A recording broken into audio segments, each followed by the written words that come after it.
Across frontline sectors, Russian infantry increasingly struggles to move undetected against relentless Ukrainian FPV drone surveillance, tracking even small groups on motorcycles, ATVs, or on foot through villages, forests, and rugged terrain.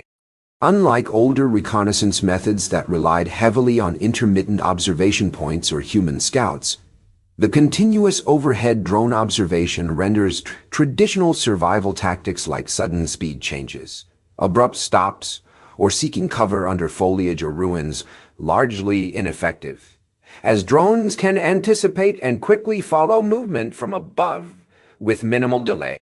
In adverse weather conditions such as fog, rain, or twilight, UAV thermal and infrared sensors outperform human observers by detecting heat signatures and subtle movement, despite severely reduced visibility, negating the advantage of natural concealment.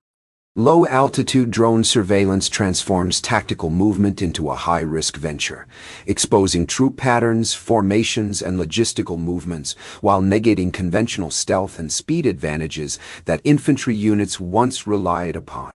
Inexpensive, commercially available drones loiter persistently near roads, tree lines, and damaged buildings, maintaining unbroken observation that not only aids precise artillery or mortar strikes, but also enables immediate small arms and sniper engagements. Even highly cluttered terrain, dense forests, rubble-strewn urban zones, or uneven mountainous landscapes, offers limited protection from drones that zoom in and shift angles quickly from above, denying concealment through rapid repositioning and multi-angle observation. Troops, therefore, are forced into more cautious behavior, such as increased hesitation before movement, wider spacing to reduce cluster detection, and taking longer, more complex detours that slow overall mission tempo and disrupt unit cohesion and communication. The rapid detect-track-commit cycle compresses decision time drastically, enabling Ukrainian forces to engage targets almost immediately once identified. Sudden turns or bursts of speed rarely break drone contact, since drones can cut across blocks or obstacles directly, whereas troops must follow roads, paths, and terrain features, effectively turning these routes into exposure corridors easily monitored and targeted. Imperfect strikes still impose significant costs by causing pauses, scattering groups, reducing momentum, and forcing commanders to recalibrate plans dynamically. Factors crucial for operational success or failure. This fusion of real-time reconnaissance and immediate attack redefines battlefield control, which is now measured by dominance of visual observation and timely response rather than traditional artillery volume or numerical superiority. Small infantry teams face contact behavior even before firing, as every move risks detection and counterattack, shifting the tactical question from whether they will be spotted to how they can break drone tracking altogether, a challenge demanding innovative countermeasures beyond mere speed or camouflage, including electronic warspectral camouflage, jamming signal spoofing, and adaptive multispectral camouflage. This evolving drone infantry interplay drives frontline tactics, continuous evolution, emphasizing the necessity for integrated drone countermeasures, coordinated air defense, and rapid response protocols to offset the persistent advantage of aerial surveillance and guarantee troop survivability and mission success in modern combined arms operations. A motorcycle, or ATV, can accelerate rapidly yet stay within a drone's field of view, because the drone maintains a steady and methodical flight path, typically flying straight across open areas with fewer obstacles, while the rider maneuvers through tight corners, narrow trails, and uneven terrain that inherently limit opportunities for quick escape. Sharp turns and sudden directional changes may momentarily alter the background scenery behind the vehicle, potentially creating brief visual confusion, but these rarely disrupt the drone's carefully maintained positioning, which is crucial for effective surveillance and continuous tracking. High speed, while intuitively seeming to aid escape, can paradoxically trap the rider by drastically reducing the time available to spot and take advantage of escape routes, effectively pushing them into confined spaces such as dense underbrush, narrow alleyways, or urban ruins, where natural or man-made cover is typically under close drone observation. These hiding spots lose much of their effectiveness once tracking is locked in, as drones equipped with advanced sensors dynamically adjust their altitude, angle, and flight path to peer over or around obstacles, negating the advantage of cover. While natural barriers like thick trees, hills, or buildings may block ground-level views, drones compensate by repositioning themselves, hovering at higher altitudes, or circling to map movement patterns, effectively turning complex environments into monitored cages with limited freedom of movement. Tight spaces inherently limit escape routes to a few predictable paths that drones can easily anticipate and monitor, turning seemingly safe spots into holding pens where drones patiently wait for any movement or prolonged stillness to exploit.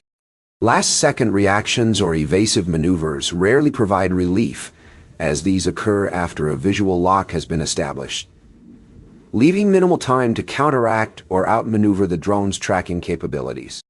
More effective responses involve actively disrupting the drone's control or communication channels through jamming, electronic interference, or outright destruction of the drone. Though such tactics require specialized equipment and are not always feasible in the field, some targets do survive such encounters, revealing limitations in FPV drone operations, such as signal loss caused by dense urban environments, heavy foliage, or challenging terrain. But persistent terrain remains a major threat overall. Interruptions in tracking often cause erratic and less efficient movement, reducing the effectiveness of sprints or rapid escapes. When speed or hiding fails, the number of drones and their persistence become decisive factors. Single successful escapes quickly lose value as replacement drones rapidly reappear to continue surveillance. Ukraine's plan to acquire approximately 4.5 million FPV drones in 2025 exemplifies this strategy, aiming to overwhelm opponents through sheer numbers and constant observation rather than relying solely on precise strike. Opponents counter with measures such as road netting and other physical barriers, complicating movement and forcing significant tactical adjustments. Persistent drone pressure slows resupply convoys, forces travel during odd hours, and causes longer detours, fundamentally reshaping frontline operations and increasing logistical challenges. When running or hiding fails, the natural terrain and weather conditions further complicate escape efforts, adding layers of difficulty to evading drones that combine technological prowess with relentless operational persistence. Winter conditions provide drones with a pronounced tactical advantage, primarily because snow and ice significantly impede ground movement, slowing targets while the UAV maintains a steady and controlled flight path. This discrepancy reduces the interval between target detection and engagement, thereby enhancing the overall operational efficiency and effectiveness of drone missions. Infantry units moving through snowy terrain bear the physical burden of trudging through heavy snow and icy patches, which not only slows their pace, but also increases fatigue, granting the drone's first-person view, FPV operator crucial extra seconds to accurately confirm the target's direction, distance, and potential escape. Even a thin, scattered layer of snow can dramatically alter the visual landscape by increasing contrast. Paths, footprints, and terrain features become pronounced high-contrast lines that stand out sharply against the predominantly white surroundings, especially in open terrain devoid of dense vegetation. This heightened visibility makes the initial sighting of targets critically important. Once detected, the drone can maintain visual contact for longer periods, as the target hesitates, uncertain about where to quickly find cover or concealment.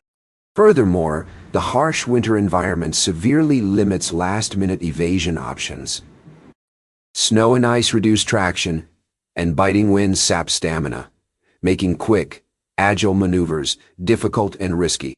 Soldiers are prone to slipping on icy surfaces, their heavy breaths visible in the cold air, and their movements become more predictable compared to the agility possible on dry ground. The chilling temperature also raises the stakes of hesitation. Timing becomes paramount as the relatively swift drone movement starkly contrasts with the slower, more labored human reactions in frigid conditions. When a soldier is spotted, their awareness may spike immediately, but the physical response, such as changing direction or seeking cover, is often delayed and gradual due to the demanding terrain, allowing drones to effortlessly keep pace. Poor winter weather does not incapacitate drones, as flights are typically conducted at low altitudes, where visual contact and advanced guidance systems remain fully operational. While wind gusts and snowfall can affect drone stability, these disturbances are inconsistent, enabling skilled operators to wait for brief calm windows to initiate attacks when targets are most vulnerable. Even minor slips or hesitations by the target can create enough delay for the drone to close the distance effectively. Additionally, winter's lack of foliage exposes shapes and movements that would otherwise be concealed, as bare branches and flattened grass remove natural visual obstructions, simplifying target tracking between objects. The cold also diminishes comfort and the ability to recover quickly, often forcing units to reuse the same tracks or shelters repeatedly, inadvertently creating predictable routes that drones can monitor and exploit for silent, precise strikes. This relentless pressure not only wears down physical endurance, but also erodes morale over time. The UAV advantage during winter extends beyond mere environmental factors to include strategic deployment tactics. Drones are frequently used to establish traps designed to lure soldiers into predetermined kill zones with meticulously calculated timing, capitalizing on the environmental and psychological stressors inherent to winter warfare. A grounded, inactive drone poses a far greater threat than an active one because it transforms routine battlefield inspections into potentially deadly traps that are cleverly controlled and exploited by attackers.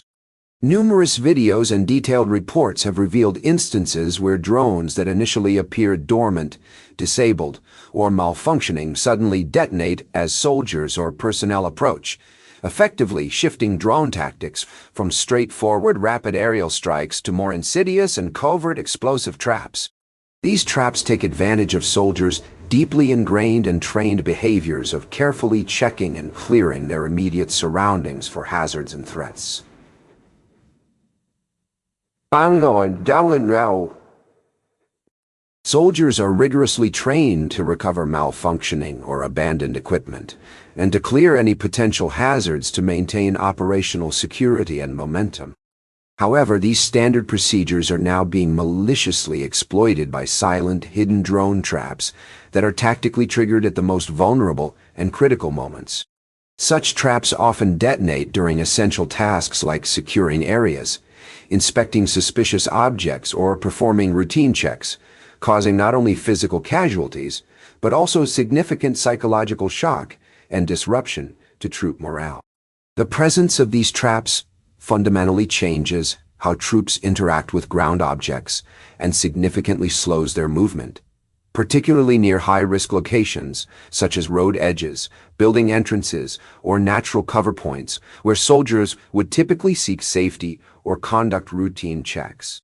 This natural hesitation disrupts the flow of operations and grants attackers a crucial tactical advantage by delaying movement and decision-making, often forcing troops to adopt more cautious and time-consuming procedures. Furthermore, the danger zone created by each blast extends well beyond the immediate detonation site, complicating critical logistics such as resupply efforts, casualty evacuation, and route clearance operations. This expansion of risk effectively transforms previously safe or secure areas into contested and hazardous zones, forcing commanders to allocate additional resources and manpower to precautionary measures like marking suspected explosive devices and waiting for specialized disposal teams to perform controlled detonations or disarmament. These necessary but time-consuming measures consume valuable time and create new vulnerabilities, such as the clustering of troops and equipment that can be targeted by follow-up attacks.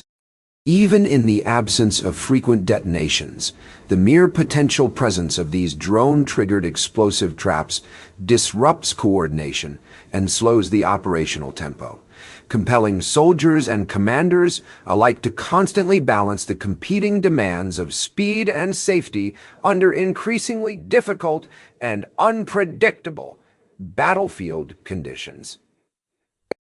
Both sides must therefore simultaneously hunt for ground targets while countering these sophisticated drone tactics, making counter-UAV efforts an absolutely critical component for maintaining secure supply routes, troop mobility, and overall battlefield effectiveness. This rapidly evolving threat underscores the urgent need to integrate advanced drone detection, tracking, and neutralization technologies with adaptive infantry tactics and training to effectively address the multifaceted and complex challenges presented by modern battlefields, where unmanned aerial systems play an ever more prominent and lethal role.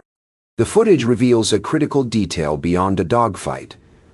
A moment when Ukrainian infantry quickly spots and neutralizes a Russian drone on a road, highlighting that anti-drone measures have now permeated down to small units. In this context, a road is far more than just pavement, as the presence of a single drone can compel forces to reroute through more challenging terrain. This shifts the nature of the contest, moving it beyond simply who has more drones to who can maintain superior low-altitude awareness while denying the opponent stable surveillance. When both sides start treating roads like contested airspace, Russia's movement options appear less like preferences and more like necessities.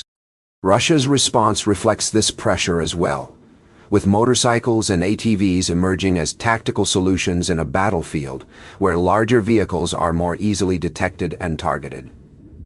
These smaller platforms reduce the exposure time of riders and can navigate narrow paths more swiftly.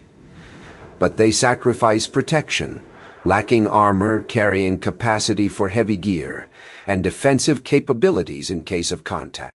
While motorcycles can reach points quickly, they offer no protection against shrapnel or sustained firefights, trading survivability for speed and accepting greater risk if they remain tracked. ATVs provide somewhat more payload capacity, but still leave passengers vulnerable. And their tendency to follow predictable routes makes them susceptible to drone surveillance that monitors entire corridors rather than just individual vehicles. When even small engines seem too conspicuous, forces turn to methods that appear almost anachronistic, such as using horses, aiming to reduce mechanical signatures, fuel dependence, and heat emissions that could betray their presence from above. However, horses are not invisible to drone observation. Groups on dirt roads can still be identified based on shape, spacing, and movement direction. Therefore, simply dispersing does not guarantee safety when low-altitude surveillance remains constant. This explains why low-tech transportation can aid logistics under pressure, but cannot address the fundamental problem: the enemy's ability to maintain continuous observation of key routes. Collectively, these adaptations signal both tactical learning on the ground and the limitations in protection and escort firepower. When forces must depend on speed, lightweight vehicles, and even animals to traverse short distances, the battlefield becomes less forgiving for traditional convoys, forcing commanders to accept slower movement, higher risk, or both. These dynamics lead to a broader conclusion. Once UAVs dominate the low sky, the entire process of approaching the front lines becomes constrained as part of a systemic challenge rather than isolated events. First-person view, FPV drones effectively lock movement into a monitored sequence, where safety depends not on distance from the enemy, but on the ability to break observation long enough to move and reset positions. This fundamentally alters the concept of mobility, as units can be far from trenches yet remain exposed if moving through corridors continually scanned by drones. When brief concealment no longer suffices, formations are compelled to move only during rare windows dictated by terrain, smoke, jamming, darkness, or plain luck in drone coverage. This system exacts a heavy toll on coordination, as units unable to assemble freely arrive in fragments, and fragmented forces lose the capability to surge, reinforce, or exploit fleeting opportunities. Harsh weather and difficult terrain limit viable routes and slow movement once a target is spotted, tightening the trap. In winter, drones maintain speed while targets slow, turning brief hesitations into constant exposure. Movement becomes a series of narrow windows, shifting pressure to supply networks as roads and resupply resemble frontline tasks. Drone traps and counter-UAV measures increase risk on both sides because danger persists after strikes, making roads contested even when the front is quiet. This leads to slower resupply, longer detours, and more route checks, draining combat power without major battles. Over time, these effects become systemic, disrupted reconnaissance, movement, and attack tempo cascade into one another. Units that move unpredictably cannot supply predictably, and without steady supply, pressure on the enemy falters. This explains why Russia's frontline approaches can be interrupted at every stage, from scouting lanes, moving troops, to sustaining advances under constant watch. FPV, drone dominance, reshapes logistics, morale, and command decisions, turning routine tasks into high-stress events. When mobility is restricted link by link, outcomes hinge on measurable indicators and political military scenarios. Russia faces a choice. Invest in smoke, decoys, jamming, and strict route control to protect movement, or accept higher losses, pushing forward. Ukraine is incentivized to expand multi-role UAV units that hunt ground targets, clear enemy drones, and keep movement corridors open. Key indicators include FPV drone density, counter-UAV success, and safe mobility window length, revealing whether pressure eases or tightens. Longer windows allow faster attacks and safer assembly. Short windows mean daily attrition and loss of freedom of movement define the front line.